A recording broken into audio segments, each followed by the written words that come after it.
সুপ্রভাত বন্ধুগণ, আপনাদের সবাইকে জানাই প্রভু যীশু খ্রিস্টের নামে শুভেচ্ছা ও শুভকামনা। আসুন দেখি ঈশ্বর তার পবিত্র শাস্ত্র বাইবেল থেকে আজ এই প্রাতকাল আমাদের কি বলতে চান। আজ এই প্রাতকালীন অধ্যয়নের জন্য আমরা বের করব প্রথম বংশাবলী তার 29 অধ্যায় 13 পদ।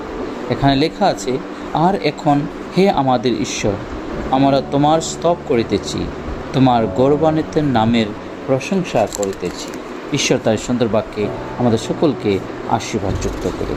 আজ এই প্রাতকাল যখন আমরা ঈশ্বরের বাক্য পাঠ করি, আমরা সেখানে দেখতে পাই সাধু দাউদ তিনি সদাপ্রভুর কাছে প্রার্থনা করছেন, তিনি সদাপ্রভুকে ধন্যবাদ করছেন এবং তিনি বলছেন যে, হে সদাপ্রভু, আমাদের পিতৃপুরুষের ইসরায়েলের ঈশ্বর, তুমি অনাদিকাল অবধি অনন্তকাল পর্যন্ত ধন্য। হ্যাঁ বন্ধুগণ, আমরা প্রভুতে যখন বিশ্বাস করি, আমরা বিশ্বাসী বর্গ হওয়া সত্ত্বে আমাদের জীবনে ঠিক সাধু দাউদের নিয়ে প্রার্থনা করা খুবই প্রয়োজন। কারণ সাধু দাউদ যেভাবে বলছেন যে সদাপ্রভু তিনি আমাদের এবং আমাদের পূর্বপুরুষদের তিনি সেই অনন্তকাল স্থায়ী পর্যন্ত ধন্য। তার ধন্যতা, তার প্রেম, তার ভালোবাসা অসীম। তাই আসুন আজকে আমরা আমাদের জীবনকে সে সদাপ্রভুর হাতে সমর্পণ করি। সাধু দাউদের ন্যায় আমরা যেন বলতে পারি যে, এখন হে আমাদের ঈশ্বর, আমরা তোমার স্তব করিতেছি।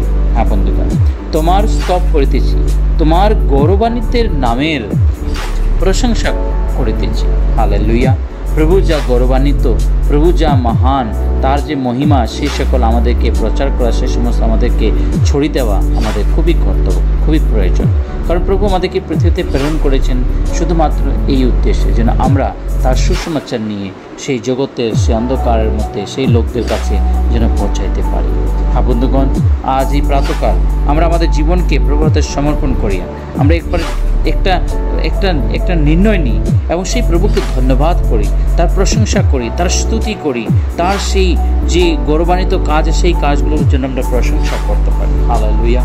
আজকে আমরা সমাজের প্রত্যেকটা কার্যে সমাজের প্রত্যেকটা প্রয়োজনীয় দেখে আমাদের জীবনে, দৈনন্দিন জীবনে যা কিছু ভোগ বিলাস আছে সেগুলোতে আমরা লিপ্ত হয়ে প্রভু থেকে আমরা দূরে হয়ে যাচ্ছি।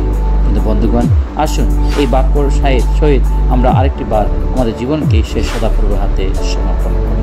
আসুন প্রার্থনা করি। পবিত্র বাহিনীর সদাপ্রভু, তোমায় মহান ধন্যবাদ করি। আজকে সুন্দর বাক্যের জন্য তোমায় ধন্যবাদ করি।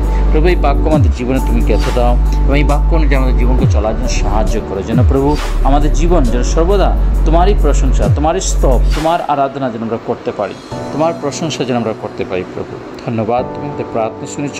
এই ক্ষুদ্র প্রার্থনা যিশু তোমার পবিত্র নামে চাই, আমেন।